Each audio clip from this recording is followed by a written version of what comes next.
Good afternoon, everyone. This is Brad Weber. Welcome to Local Umbrella Connect. We're here at the beautiful IQ Podcast Studios, the Attorney King Studios in gorgeous Coronado, California. My guest today is Mr. Pedro Gomez. Pedro is an automotive technician at Mercedes-Benz of San Diego in Kearney Mesa. Welcome. Thanks for being here with us today. Thanks for having me. This is a little bit different take on what we normally do on this show. Usually we're just introducing to people that are kind of interesting in the community, but this is something I have to admit I'm fairly ignorant about. You are currently you're a union at Mercedes-Benz, right? Right. And first one in Southern California. Okay, the first one in Southern California. And how many employees at your location? There's close to 40, sometimes it fluctuates 41, 42. Okay. Yeah, we around there. Sounds good. Yeah. So as I understand it, and I just was introduced to this very recently, so I don't know a lot about it, but you're going to explain it to the audience and to me a little bit about the intricacies of unionization, what it takes, why there are unions, and why you're kind of in a dispute right now. Right. Yeah, I mean, the reason for unions is just to maintain, kind of push for better working conditions and all that. And it's a law that's been in place, for a while in this country, meant to keep, mostly bigger corporations from, taking care of their people. And, everyone, every corporation has to look out for, not letting their employees become union. But you have the right to do it. So, right. Yeah. And one thing I learned just talking to you a bit ago, it doesn't really matter on the size. I mean, you can literally have 3 employees and 2 of them vote to unionize, they'll be a union. Right. But you got to keep more than half your people happy. Exactly. And it doesn't happen that much because usually you keep your people happy. It tends to be bigger companies where you get more, more top down control and that type of thing. So especially in our industry, we definitely know that we call them mom and pops dealers. They definitely do a better job of keeping people happy. They're more personable. The owners are on site and they know everybody. It's mostly bigger corporations like the one I work for, Penske Automotive Group, that have a little bit of trouble caring. You're just a number.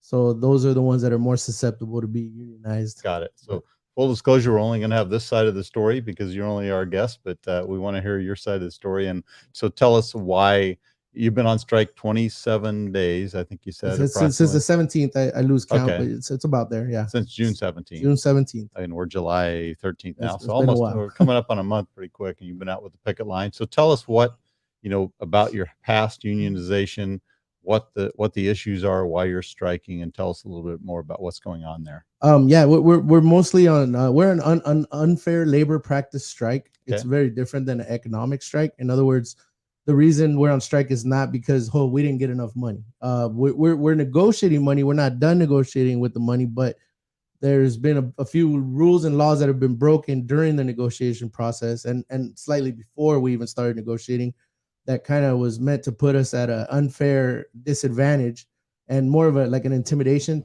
tactic or strong arm tactic to get us to be more willing to take whatever money they offer, so the negotiation process is flawed at that point. Okay. So we're trying to, you have the right as a union and as a represented, employee to take action on unfair labor practices. And that's what we're doing. Okay. So what's it take to actually incite a strike or what's the word for it? Yeah, it takes, obviously there has to be a vote. You have to have, everyone needs to be involved. You're not going to go out with, 10 of your guys and the other 30 are staying in. At Mercedes-Benz of San Diego, there's about 35 that decided to do the strike and 5 that stayed in. So you can't do it with a small amount of people. Is it like 80% majority, or do you know the number? For the unfair labor practice strike, we can actually choose to do it with just a small amount, a smaller, more like half. Okay. But a real economic strike takes a 2/3 majority, and either way, we have way more than 2/3 majority for the unfair labor practice. Okay. Strike, so you unionized about 10 years ago, I think you told me. It was in 2010. Okay. Yeah, when we started. And then what exactly led to you were in negotiations for a new contract, and then it's not necessarily the contract terms, it's the the interference with negotiations, as I understood it, Well, is a big issue. Just to clear it up, in 2010 was when we started our movement to negotiate, to unionize originally. Okay. We got our contract after a 6-year battle in 2016. So it took 6 years to get our contract. Just because of the tactics the company uses to try and delay, or, I call it cheating, right? Okay. So break the laws and stuff.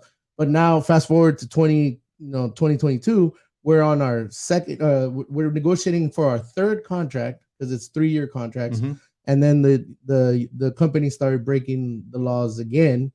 And there's a lot of backstory to it. I don't know if you want to really go into it, but there's other dealers down the street that were trying to negotiate, were trying to become union.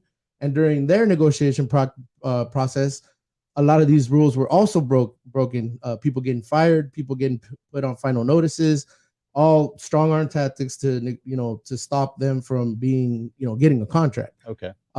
When we saw first signs of that at our table recently here, since we are well connected with what happened down the street, that basically was a red light to us. Like, okay, they're going to do the same thing to us, and we can't let it happen. Okay. So that's where we're at. So let's paint a picture across the country. I mean, how many? There's obviously auto dealerships all over the country with auto technicians that work there. Are most of them unionized, or what's the? No, I don't think most of them are unionized. Really? I do here in Chicago, there is quite a big, a big unit of dealers that are union. Okay.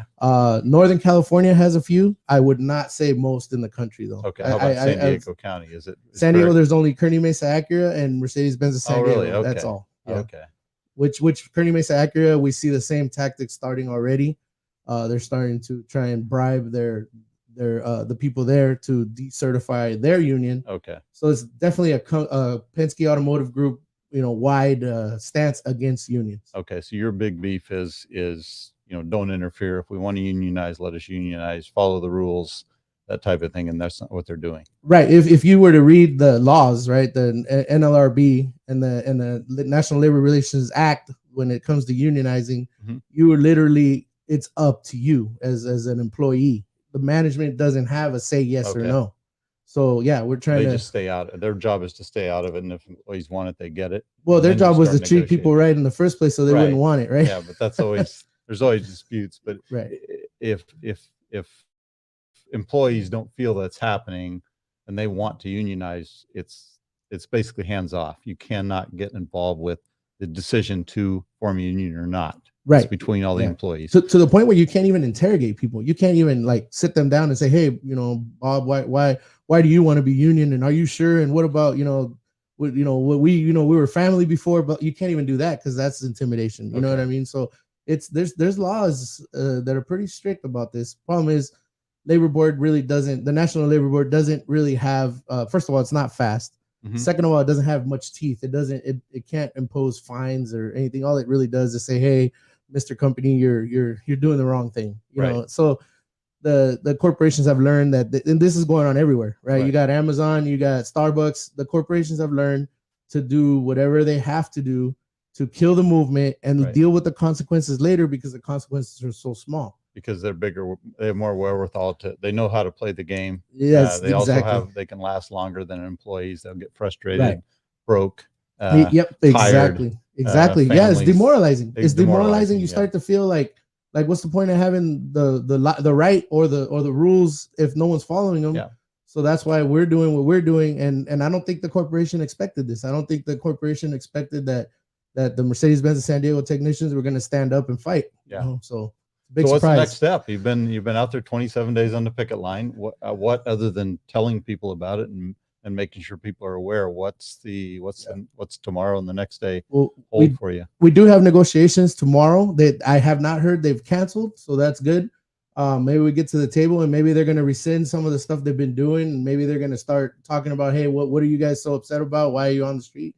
We'll talk about it, right? They know. I mean, they know what it is, but maybe we'll get something out of them where they'll agree to stop doing it. Maybe rescind some of these unfair write-ups, and we can get to the table and start negotiating something fair and resolve it. Right? Do you think they just don't want to treat you well, or do you think they're trying to keep the cat in the bag or the barn door closed? Yeah. Once it opens up, everyone else is going to unionize, and it's a big that's what it is, mess for them. Okay, that's what it is. Yeah. They're terribly afraid of of guys like me, that lead other unions, other dealers to be union.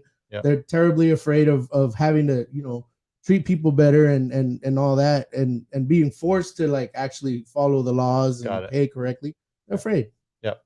Well, I'm certainly not going to take sides. I know there's two sides to every story, and I know I've talked to lots of business people that I'm sure they would be very afraid to have their companies unionized. So it is a scary subject, but with bigger companies, I mean, it takes more. Well, to all those owners out there that are afraid, like treat your people right. Got it. Treat your people right. You don't have nothing to worry about. Right. So that's all I gotta say. Do you know, like in general, what percentage of the employees in the U.S. I mean, are union versus non-union? I assume it's very small. No, it's crazy because everyone, you see stickers out there and people talk about it. You want a good job, get a union job, right? But not too many people know about the process of actually organizing their own work site to be a union shop. Right. And I think if more people knew the process, more people would try, and then they would find out that the corporations fight like hell and cheat like hell to not let it happen. So then I think then there will be more of a push for the labor board to say, hey, you need to step in more and fix this situation because there are laws for a reason. Right. That needs to happen. So first, people need to wake up and say, hey, there's another option besides just quitting. There's another option. We can organize and we can become a union. Corporations will then try and cheat like they always have. And then the labor board would then have to say, okay, let me intervene, right?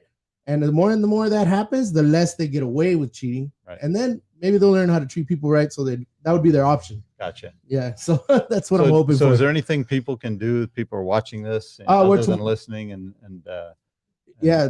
Tomorrow, we're having a rally at 8:30 in the morning because we negotiate tomorrow at 10. Okay. We're trying to have a rally in front of Mercedes Benz of San Diego. And if anybody wants to come down and check it out and just, kind of support us in what we're doing, that'd be awesome. 8:30 in the morning in front of the dealership in Kearney Mesa.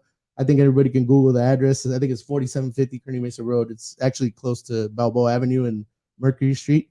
But as far as anything else is, maybe put a Google review, put a Yelp review and say, hey, treat your people better and let's resolve this so everybody can get back to work, right? Okay, sounds good. So 8:30 tomorrow morning at Kearney Mesa. Yep. If you want to go down and see how the union process works, or you want to, in full disclosure, you can just support either side, right? Yeah, they can go there. Oh, that's what I was going to ask you. Is there a place to go learn a little bit more? This is a pretty short kind of. Yeah, if to learn about the process or learn about this case in general. To learn about this case, the details of what you're looking for and why we do have a big following on TikTok. If you go to Pure Roots 1977 on TikTok, say that slowly. Pure Roots, Pure. Okay, Pure Roots. PUREROOTS 1977. That's my personal TikTok. Okay. And I kind of do daily updates on there, so people want to know what's going on and how long it's going on. So you can dig deep if you want to. If you're really interested in this and you want to dig deeper, you can go watch a bunch of TikTok videos and hear your opinion on blow by blow, day by day, almost. Exactly. Right? That's what it feels like, right? It's just like day by day because we're gonna go one day longer than the company. That's our goal. You know what I mean? And you're working with people outside. I mean, obviously, you're kind of the leader at Mercedes Benz of San Diego. Now, do you have help outside? Yeah, well, we have our reps from the Machinists Union. Union. Yeah, and then we have brothers from the Teamsters helping us out, coming out, other unions coming out. We have a lot of support. Okay. As far as like what to do next type stuff, that's mostly me and the guys, right? We kind of sit there and like, all right, what else should we do? To draw attention. This is huge right here, a podcast. I mean, never even thought I'd be doing something like this, but this is huge, Well, it's important no matter what you feel or no matter what you think that you educate yourself. And this is an issue going on with lots of labor. I've been on both sides of the of employees that aren't acting like they should, and what do you do about it? And sometimes that's frustrating, but also companies that are frustrating too. So yeah, if I could get people to at least research the process and actually look at the act, the National Labor Relations Act when it comes to unionizing, the laws are there. And if they're breaking those laws and we're allowed to take action based on those laws being broken, then it's not really about who's in the right and who's in the wrong, because now you're seeing the laws and you're seeing that they're breaking the laws. Exactly. That's all. Yeah. For mercy, or I'm not begging for support. Got it. Just look at it. Just look at it. Exactly. Sarah, you had a question. It's what's the process? You mean what's the process of unionizing? Okay. Yeah, well, yeah, basically it's the 50. If you want to bring in a union with heavy support, underground, right? It's called, you underground organizing. You talk to your fellow coworkers, and you once